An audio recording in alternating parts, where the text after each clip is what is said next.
Assalamualaikum warahmatullahi wabarakatuh. Waalaikumsalam warahmatullahi wabarakatuh. Mau tanya, kan di kejadian Karbala diriwayatkan kalau seluruh keturunan Nabi termasuk istri Hasan dan Husain, anak-anak Sayyidina Ali bin Abi Thalib, anak-anaknya Hasan Husain dan keluarga Nabi dibunuh total sama Ubaidillah ibn Ziyad, orang kepercayaannya Yazid bin Muawiyah.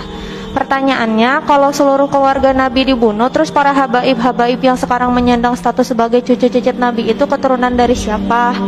Terus karena kalau dari nasab Hasan Husain kan meninggal semua. Yang bilang meninggal semua siapa? Ada yang ceramah kayak gitu. Mana? Di mana? Yang bilang meninggal semua di mana? Itu jadi waktu itu ada teman kan. Iya, kalau ceritanya saya paling paham cerita itu. Enggak, yang bilang semuanya meninggal itu siapa? Temen sih, dia kebetulan memang orang Arab juga. Nah terus marganya Bakfen, dia bilang saya nggak percaya kalau keturunan Nabi Muhammad sampai sekarang ada. Di zaman Nabi Muhammad sudah ada orang yang mengatakan bahwa keturunan Nabi Muhammad nggak ada. Nabi Muhammadnya masih ada. Nabi Muhammadnya masih ada. Dia udah bilang bahwa keturunan Nabi Muhammad nggak ada. Dia bilang, wah, Muhammad abtar, Muhammad nggak bakalan punya keturunan. Faham? Lalu Allah Subhanahu wa ta'ala murka kepada orang tersebut, namanya Al-As bin Wa'il As-Sahmi. Lalu Allah katakan, inna syani'aka huwal, yang bilang kamu gak punya keturunan, dia gak bakalan punya keturunan. Bilangin sama teman kamu, itu dalil Al-Quran. Baca terus menerus tapi gak paham. Inna syani'aka. Sekarang gampang aja, saya nggak perlu panjang lebar tentang masalah Karbala. Saya paham dan saya menikmati kisah-kisah itu. Artinya apa? Saya betul-betul suka dengan sejarah dan saya tahu kisahnya. Dan siapa yang selamat, siapa yang nggak selamat. Ya, dibilang semua yang nggak selamat, ya masalah itu ya Pak. Apa di dalam sejarahnya ada masalah. Ulama semua sepakat kok. Sekarang saya sebutkan hadis satu saja dari Al-Imam Ahmad bin Hanbal.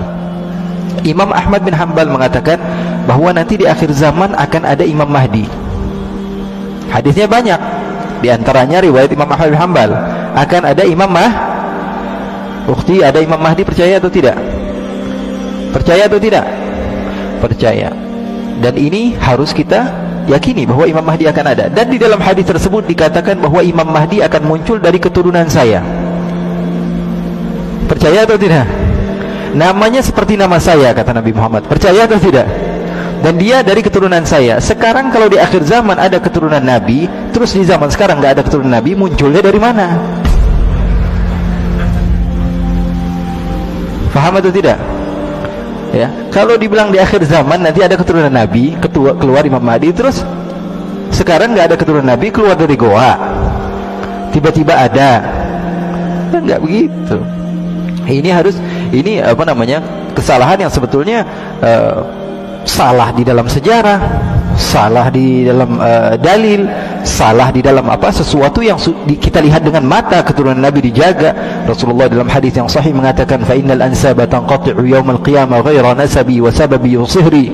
Semua nasab akan terputus di hari kiamat, sampai hari kiamat, kecuali nasab saya tidak akan terputus sampai hari kiamat. Kan ada hadisnya banyak. Masa gara-gara cerita teman tentang Karbala dan tidak mendasar kita meyakini hal tersebut? Nggak bisa. Apalagi dalil yang tadi saya sebutkan tentang Nabi Imam Mahdi, itu juga masuk di dalam dalil dan akal. Secara akal juga kita mau nggak mau kita terima bahwa mereka itu ada. Jadi yang selamat ada namanya Ali Zainal Abidin, cucu Nabi.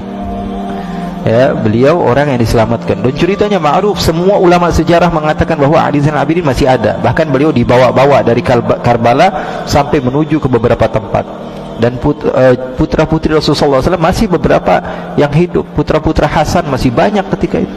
Ya, jadi nggak semuanya meninggal. Memang ketika itu dizalimi, tapi ada beberapa keturunan Nabi. Dan yang paling terkenal Sayyidina Ali Zainal Abidin. Ali Zainal Abidin adalah gurunya para ulama-ulama. Beliau punya anak namanya Ja'far As-Sadiq, gurunya Imam Abu Hanifah. Gurunya Imam Abu Hanifah. Gurunya Imam Malik, gurunya Imam Syafi'i, gurunya Imam Ahmad bin Hanbal. Terus munculnya dari mana cucunya Nabi kalau bapaknya sudah nggak ada? Ya, jadi itu nggak mendasar. Wallahu a'lam.